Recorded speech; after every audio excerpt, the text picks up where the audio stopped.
Olá a todos, todas e todes, né? Sejam muito bem-vindos ao Pod BBA, que é o podcast da Black Brasil Arte, né? Eu sou Patrícia Brito e aqui a gente amplia esse campo da escuta para celebrar a diversidade em todas as suas formas.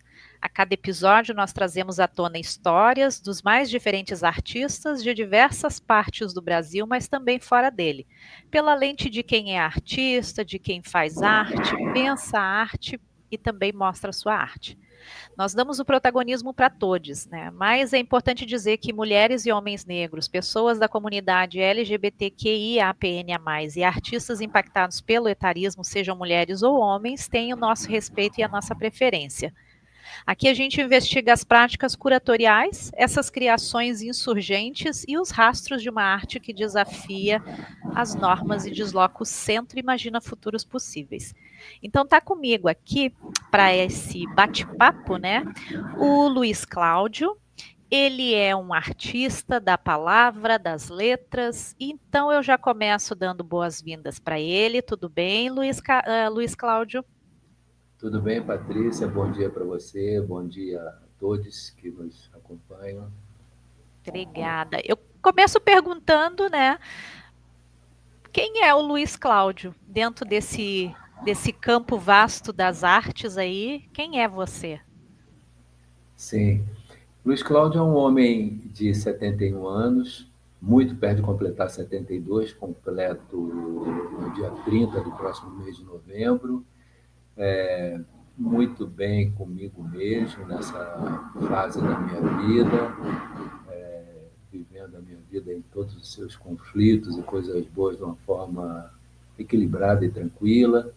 Sou uma pessoa que, conforme você até na sua introdução colocou, uma pessoa que vive aí um conflito, né, da necessidade de ser objetivo e racional nas coisas cotidianas, de família, da vida, etc., mas, ao mesmo tempo, sempre acometido de uma sede muito grande de poesia. Então, esse conflito me domina, mas ele é muito interessante, eu convivo bem com ele. E de onde é que você vem? Né? Não estou falando só da parte de geografia, mas que memórias você traz? Sim, eu sou filho eu pertenço, né, a uma família de imigrantes que veio, que se mudou da Bahia para o Rio de Janeiro. Então, sou nascido no Rio de Janeiro, criado no Rio de Janeiro, numa família grande. A minha mãe teve 6 filhos, 2 deles morreram muito jovens ainda, muito novinhos. Então, ficamos eu como o mais novo de 3 irmãos homens e a minha irmã sendo a caçula dos 4 filhos. Né? Vivemos boa parte da nossa vida num subúrbio carioca chamado Brás de Pina, no qual eu tenho muitas recordações. Vivemos numa família que passava suas dificuldades, mas que conseguia uma convivência mínima, né, de união, de associatividade, né, de comunhão entre as pessoas.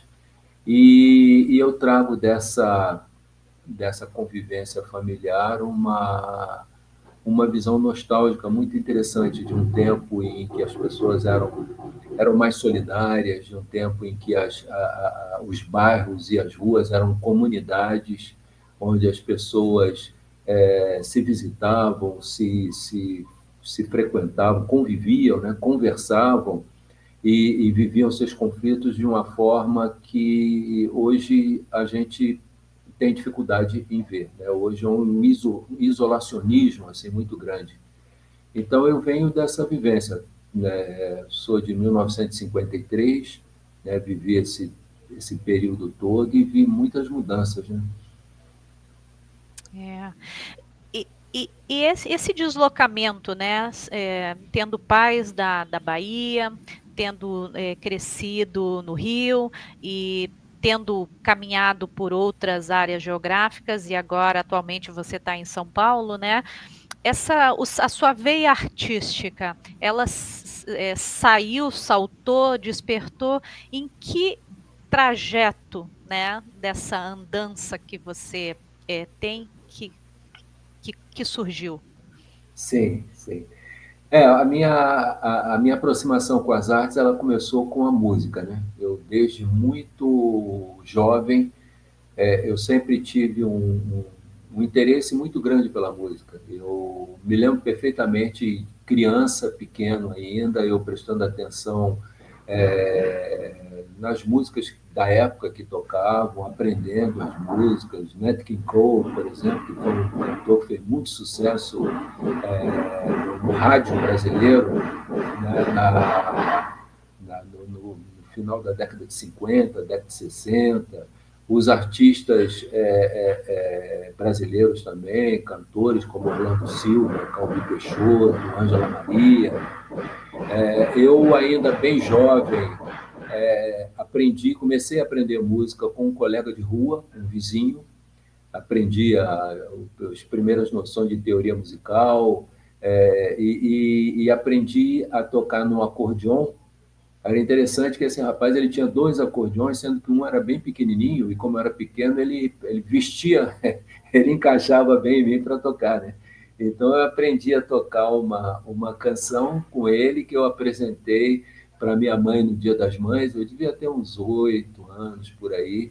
Minha mãe ficou muito comovida, e aí começou a minha relação com a música, minha mãe percebendo em mim essa possibilidade, me matriculou no subúrbio onde eu morava no Rio, em aulas com uma professora particular de piano. Eu estudei um tempo com ela e para mim sempre foi muito difícil estudar a música pelos conceitos do ensino que eram sempre muito impositivos, no sentido de que não me permitiu o que eu mais gostava de fazer, que era experimentar, né? Eu, com a música, sempre fui um experimentador de sonoridades. Então, por exemplo, quando eu aprendia piano com essa professora, eu queria bater naquelas teclas todas do piano, experimentar, e ela dizia que não, eu tinha que olhar para a partitura, tinha que ficar na postura tal. Então, isso foi uma dificuldade que sempre me acompanhou e me acompanha até hoje, né? E uma crítica que eu faço, de uma certa forma, ao ensino da música. Ele poderia ser mais intuitivo também, explorar mais essa coisa lúdica da sonoridade.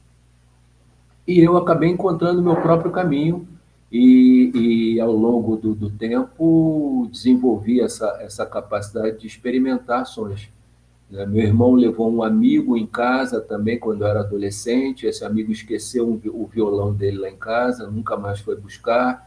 O violão ficou encostado, ninguém olhava. Então eu que fui lá, peguei o violão, comecei a tocar naquele violão, experimentando e tal, e fui aprendendo. E daí comecei a compor canções.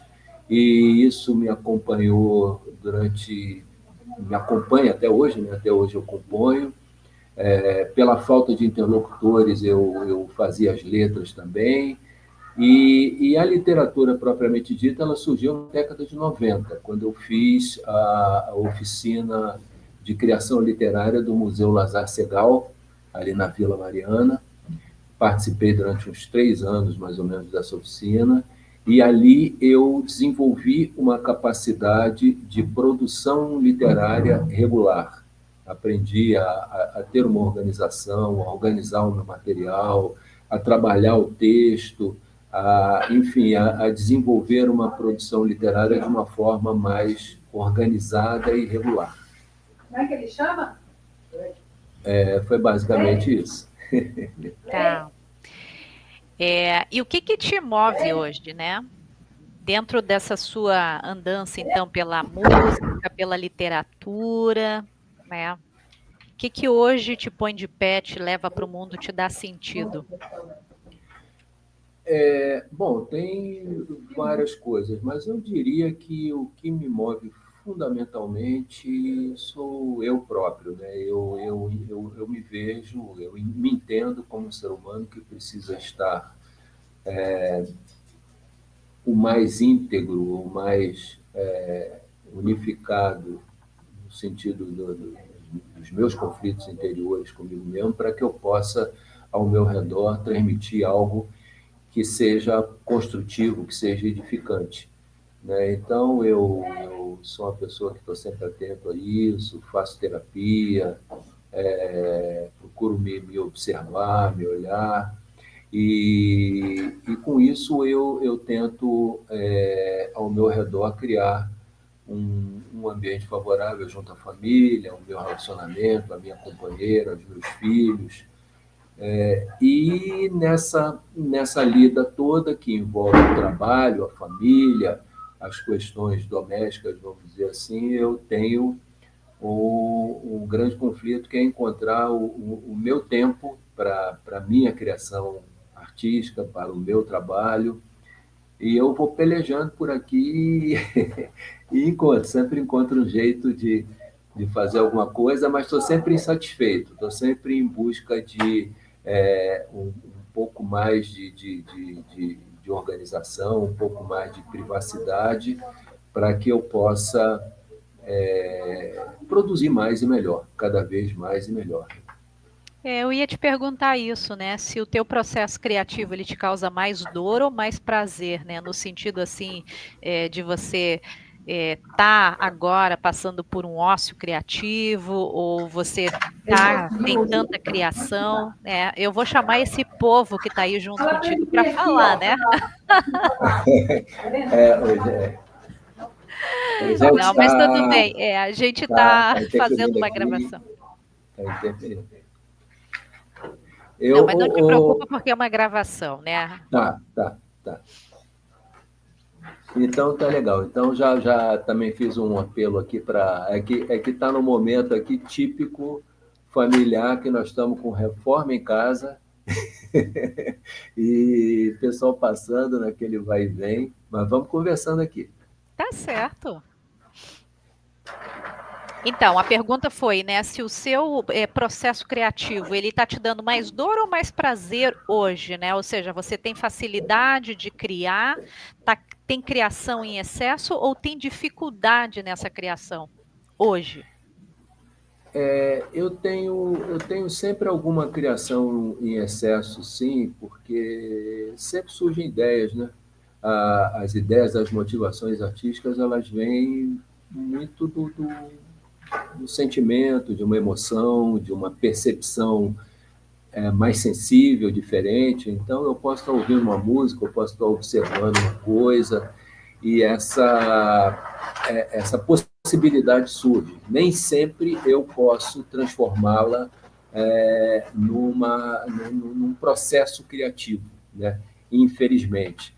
Então, a minha dor está aí. A minha dor está nessas oportunidades, vamos chamar assim, que surgem, né, de percepções, de sentimentos, de possibilidades, e que eu acabo por estar dividido por falta de tempo, e por depois uma impossibilidade de continuar, de dar um seguimento, né, àquilo que surgiu, e daí vem essa dor, esse sentimento de não ter prosseguido no processo.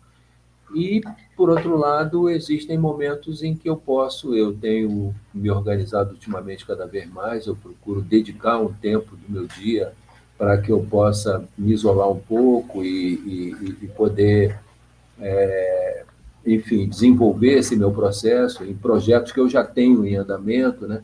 Eu tenho alguns projetos literários, pelo menos 2, assim, bem definidos, que estão em andamento. Tenho um processo de construir um repertório de canções autorais com violão e voz, para que eu também tenha isso na mão para qualquer eventualidade. Então, eu estou trabalhando nisso e novas ideias que surgem, porque tem as coisas inusitadas, né? A poesia me proporciona muito isso, o poema, né? Por ser mais curto.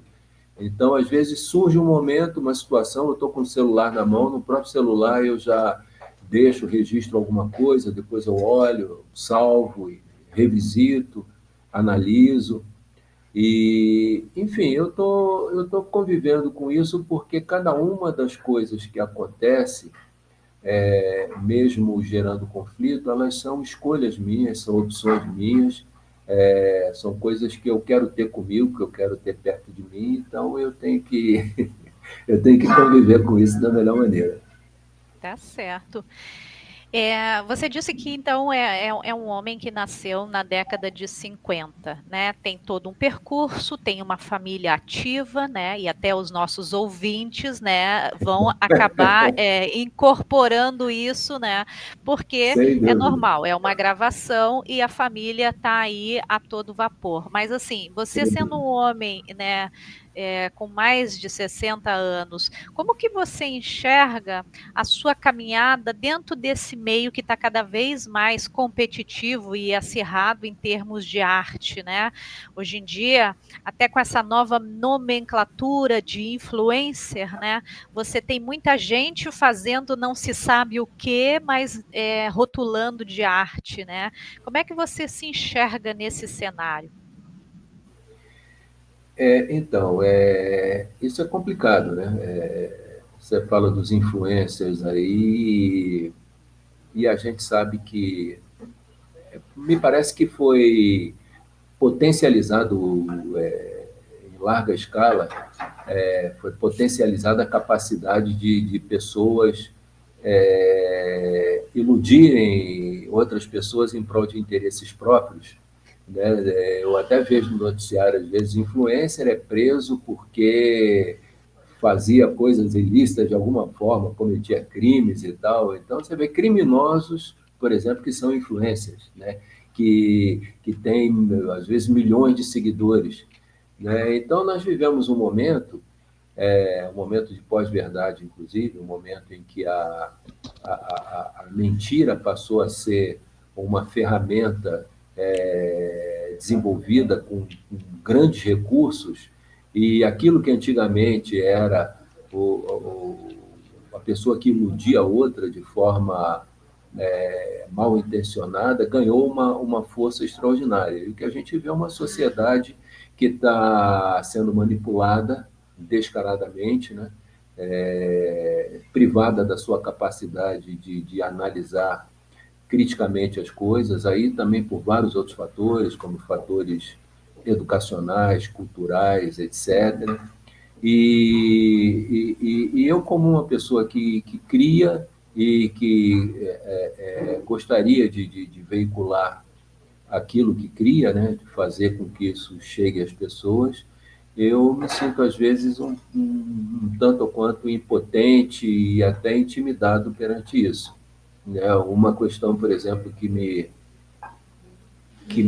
eu percebo claramente no meu processo literário, de criação literária. Né? Eu, por ter vivido um pouco mais, eu venho de um tempo em que o escritor, ou ele era abonado por alguém muito influente no meio literário, que tinha acesso a editoras e tal, e que poderia apresentá-lo com uma determinada chancela, ou então ele era alguém que, para produzir um livro, ele teria que pagar do próprio bolso. Geralmente aqueles livros que a pessoa bancava e que ia distribuir para os amigos, enfim, era aquele escritor amador, né? E que não tinha muita perspectiva de desenvolver o seu trabalho.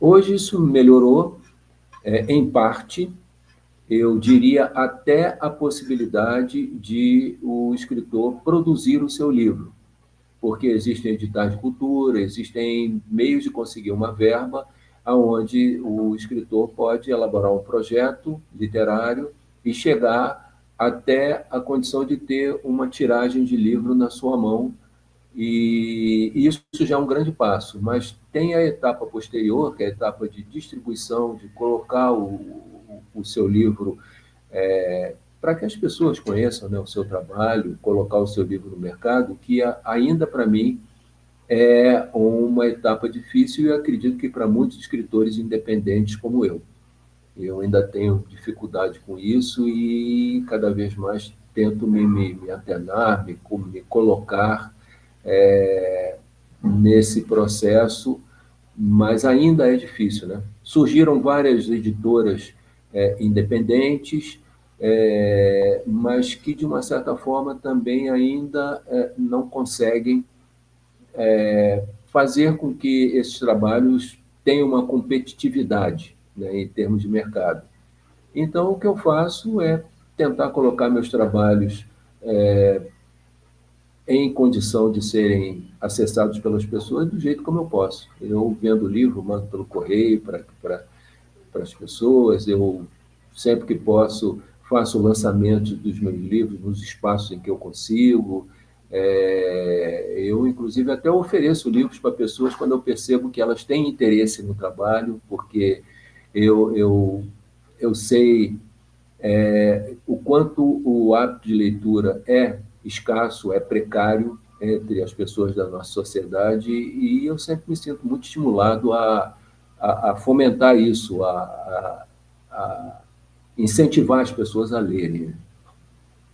Que bacana. É importante, sim, porque eu penso também no universo literário, assim como o universo da produção cultural, onde você escrever não é o problema, né? Ser aprovado não é o problema. O problema é o depois, né? Quando você tem que buscar o dinheiro, né? Então, no caso Pois é. da literatura, você até tem a inspiração, o dom da escrita, mas depois como é que funciona a distribuição, né? Porque é o interesse de quem cria é que o maior número de pessoas possa ter acesso, né? Sim, sim. Deixa eu te fazer então uma última pergunta, né, que é sobre o futuro. E aí, como é que você pensa o futuro para além, né? E aí a gente já vai aqui fazer votos que a reforma na tua casa seja, né, já está dentro desse futuro, mas que ela já esteja assim avançada. O que que você espera desse futuro que a gente vive hoje, né? Assim, para você, para sua família, né? Você deve ter filhos jovens, né? Então, assim, o que que você espera, né? Porque o mundo não está muito fácil assim, né, para gente, né?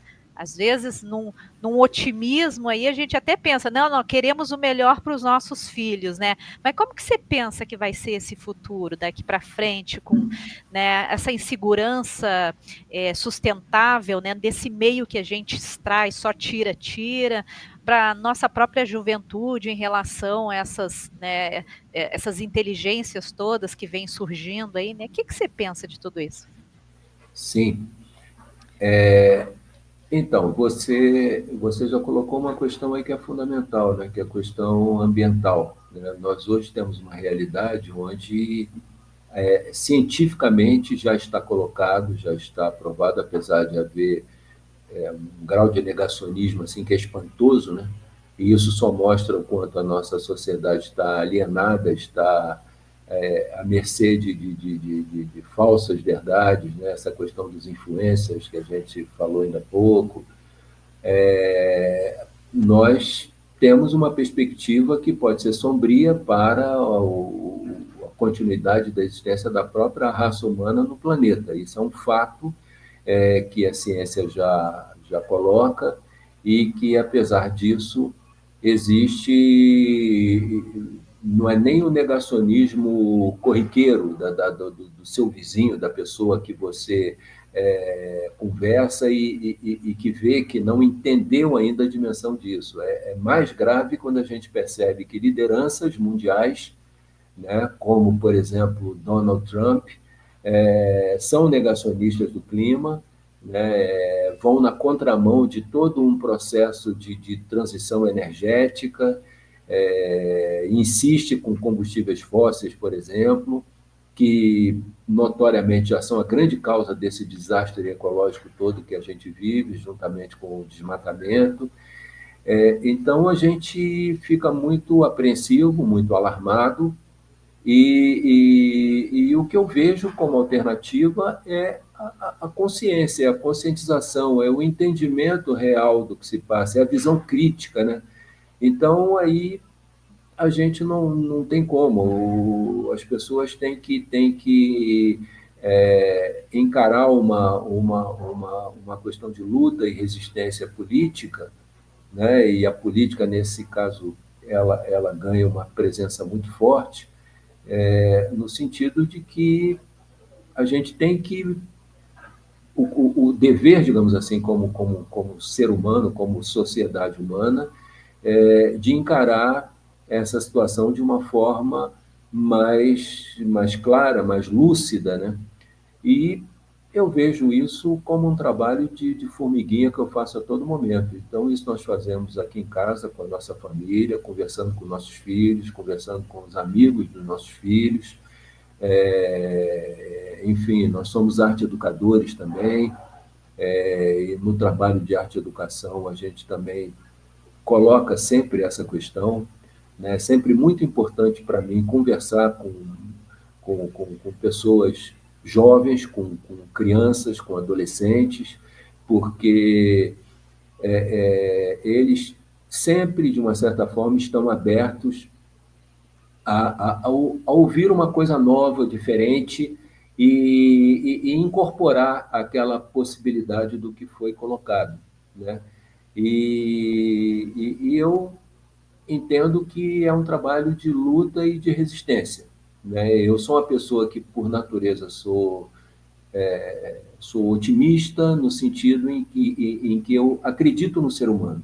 Acredito no ser humano de uma forma assim essencial. Eu acho que o ser humano é dotado de possibilidades pelas quais ele sempre pode se reconstruir, ele sempre pode se desconstruir, né, a partir de determinadas questões que lhe foram impostas e que ele percebe que não são boas, e se reformatar enfim, buscar uma nova, buscar novas possibilidades a partir desse entendimento de questões tão graves. Então, falamos da questão ambiental, ela é gravíssima, mas o grande problema também é que o mundo vive um momento político muito complicado. Né? É um momento em que as forças, as visões que são mais autocráticas, autoritárias, e que estão sempre intimamente ligadas ao poder econômico, elas estão numa ofensiva que é cada vez mais feroz, né? E aqueles pensamentos que são pensamentos mais coletivos, que olham a sociedade de uma maneira mais igualitária, que é dentro do possível, né? No sentido de proporcionar às pessoas condições dignas de tudo aquilo que uma pessoa precisa, que é de moradia, que é de saúde, que é de educação, que é, inclusive, de cultura. Os direitos culturais, eles existem, estão previstos na Constituição brasileira, por exemplo. Então, o motivo de nós aqui trabalharmos com cultura também se deve muito a isso. A nossa visão cultural é uma visão de fazer a cultura no território, em todo lugar onde nós estamos, por onde nós passamos, nós procuramos estabelecer, né, criar uma rede cultural onde nós, de alguma forma, influenciamos as pessoas no nosso entorno e sempre com essa visão crítica construtiva, essa visão de elucidar questões e de buscar levar as pessoas a serem mais críticas, mais participativas e mais cidadãs, né? A cidadania, ela está muito prejudicada, está muito erodida, né? Está sofrendo uma erosão muito séria dentro da cabeça das pessoas. Então, a gente trabalha muito por isso. Então, o que eu vejo com relação a esse futuro é uma perspectiva de muito trabalho, de muita luta e de muita resistência. É isso aí. Enquanto estivermos ainda num Estado democrático de direito, seguimos adiante, né? É verdade, é verdade. Muito obrigada, Luiz Carlos. Luiz Cláudio, perdão. Sim, Cláudio, sim. mais fácil de chamar de Cláudio. Luiz Cláudio, muito obrigada por esse tempo de conversa. Agradeço a família aí, né? Que acabou participando também, né? Participando. Isso não Na, deixa de na... ser, né, um envolvimento Exato, coletivo, né? Isso é uma obra participar, sonora, né? Um podcast é uma obra sonora, né? Tem a sem dúvida. participação aí do coadjuvante e dos outros também. Te agradeço por esse tempo, viu? Muito obrigada. Eu que agradeço, Patrícia, é um prazer estar aqui com você, dando a minha contribuição, E você falou tudo. Aqui nós somos um organismo quase que único, né? Não tem como alguém estar fazendo alguma coisa e os outros não estarem em volta ali participando de algum jeito. Mas acho que foi Exato. muito bom. Agradeço por ter dado minha contribuição e mando aqui meu abraço a todos os ouvintes. Obrigada.